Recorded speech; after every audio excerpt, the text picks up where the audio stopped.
when people like yourself economically have never, ever had it so good, why do you think it's a good idea to cut Medicaid for low-income and working-class people by $700 billion, to give $235 billion in tax breaks to the very, very, very richest people in this country, perhaps a few hundred families?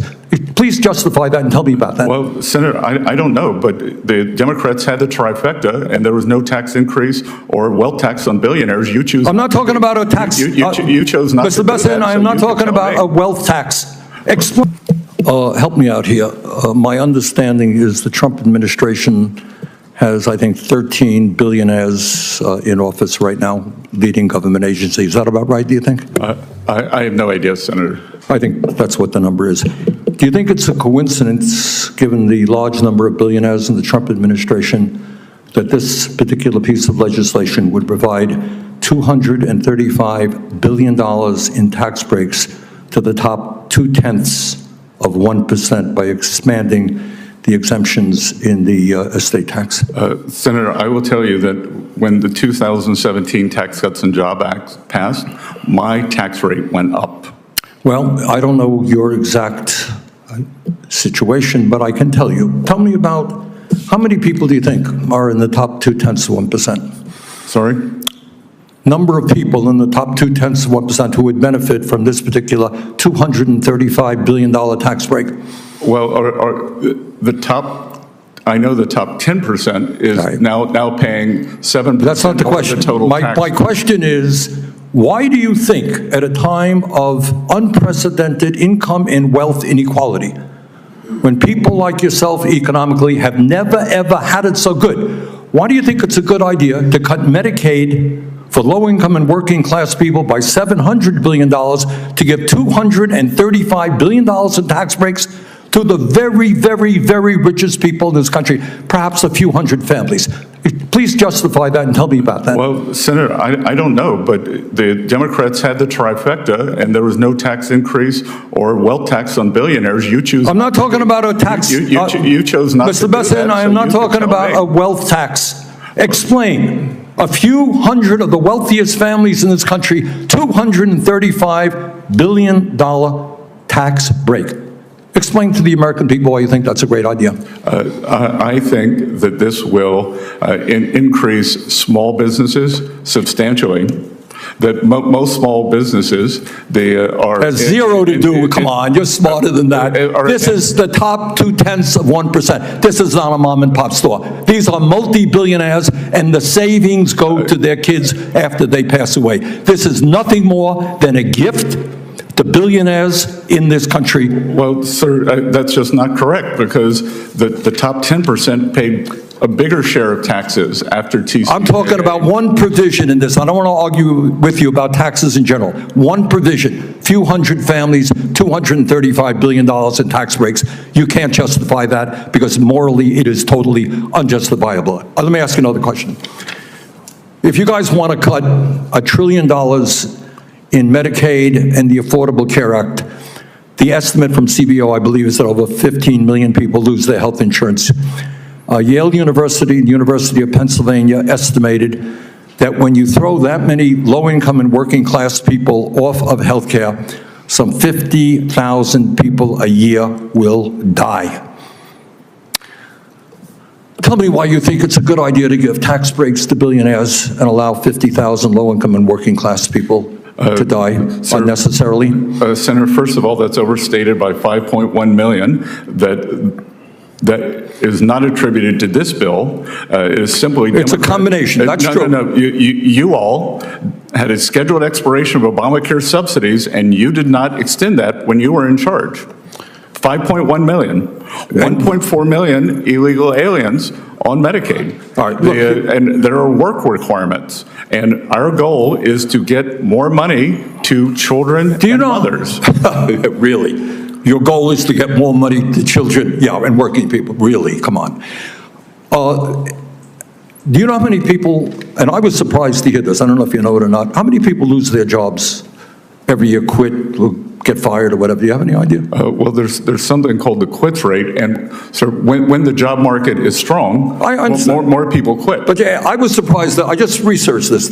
I don't know. Do you happen to know? I don't know the number. I was surprised. I mean, would it be shocking to you? It was to me. 20 million people leave their jobs a year. Doesn't shock you, right? It's a big labor force, right? Yep. So somebody leaves the job, maybe they move, maybe something happens in their lives, right? We have a lot of transition in the labor market, correct? Maybe they get a better job. Right, exactly, maybe they do. Or maybe they have to stay home, their wife gets sick, whatever, we don't know. But 20 million people lose their jobs in a given year, leave their jobs in a given year. Are those people lazy? What happens when I leave my job and maybe I have to move to another state to take care of my ill mother? And I desperately need Medicaid. Am I too lazy now to be able to get Medicaid? I think that's a mischaracterization of the work requirement. What you just watched wasn't just another heated exchange on Capitol Hill. It was Bernie Sanders exposing a deeper truth about how economic policy in America really works. And when you slow down and look closely, it's not just about numbers on a page. It's about values, choices, and ultimately about life and death for millions of people. Sanders brought up a staggering figure, $235 billion in tax breaks, handed almost exclusively to the richest 0.2% of Americans. A few hundred families, literally just a few hundred, would walk away with sums of money so large it's almost hard to comprehend. To put that in perspective, that's more than the annual GDP of countries like Greece or Portugal. That's enough to fund universal pre-K across the United States, or wipe out medical debt for millions of families. Yet instead of using that wealth to lift up millions of struggling Americans, the Trump tax plan directs it upward to those who already have more than enough. And it doesn't stop there.